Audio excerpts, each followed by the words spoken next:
In the previous class, we have studied the steps taken by the Government of India to improve the agriculture sector after independence. The Government of India primarily took three main steps. These were the land reforms, the launching of Green Revolution, and starting of agriculture subsidy.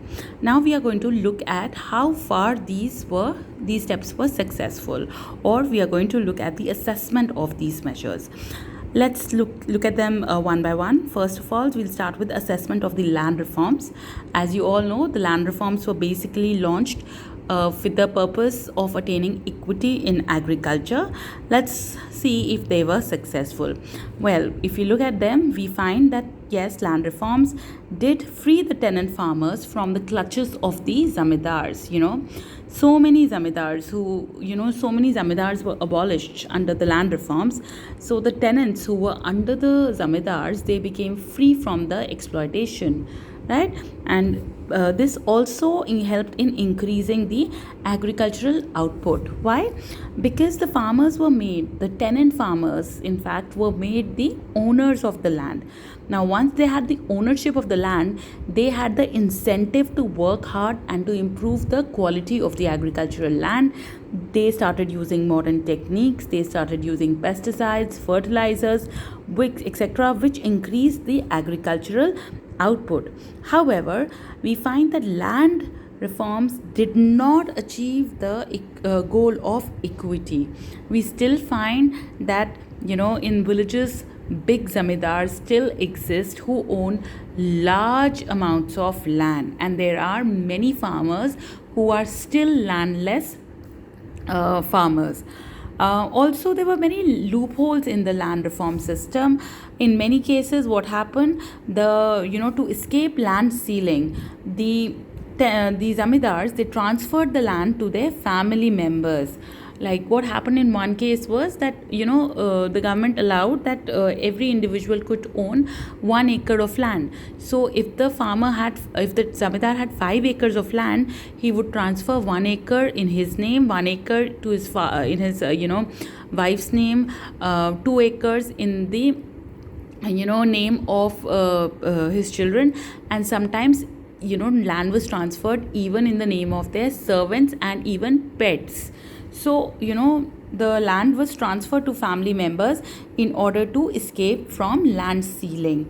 All right, and it led to eviction of tenants because the government said that whoever is cultivating the land will become the owner of the land. So, what did the zamindar do? Zamindar told the tenant farmers to get out and claimed that they were cultivating the agricultural land themselves. So, it also led to eviction of tenants. Right now, land ceiling was also challenged in courts. Okay, these zamindars were big, powerful.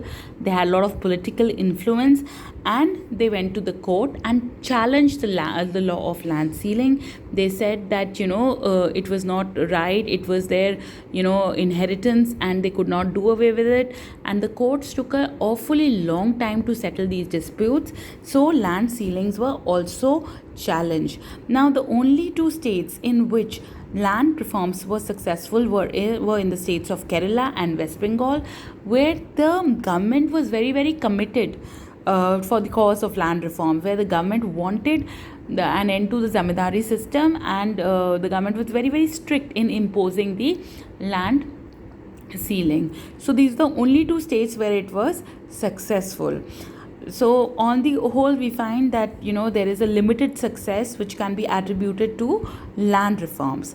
Now let us look at the Green Revolution. Right, the Green Revolution was launched to modernize the agriculture sector. It had various merits.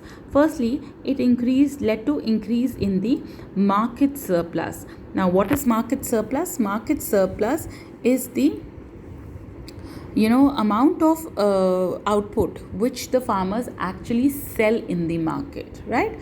Whatever the farmers produce, they do not sell in the market. A large portion of it is kept by the farmer themselves to fulfill the needs of the family. वो अपने ज़रूरतों के लिए ही वो उसको क्या करते हैं, अपने पास ही रख लेते हैं. Or that portion, that part of the agricultural output which the farmer sells in the market is called the marketed surplus. Now what happened with green revolution? There was increase in the production of food grains. As a result, the farmer could sell more in the market. This led to increase in market surplus, right? It also led in change in attitude of the farmer. How come? The attitude of the farmer changed because under green revolution the farmers were taught the importance of modernization. They were told the importance of preserving the fertility of the soil by adding pesticides, fertilizers. So this changed the outlook of the farmers.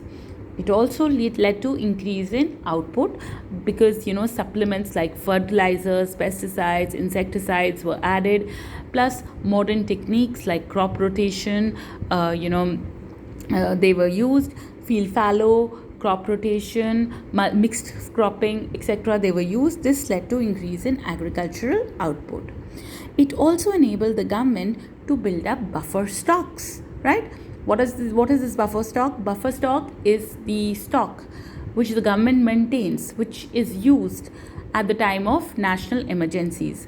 आपने देखा होगा कि floods के दौरान या earthquake के दौरान जो गवर्नमेंट के हेलीकॉप्टर्स होते हैं वो हेलीकॉप्टर्स से क्या करते हैं, नीचे जो लोग फंसे होते हैं, जो दुविधा में होते हैं, उनके लिए राशन गिराते हैं. तो ये राशन कहाँ से आता है?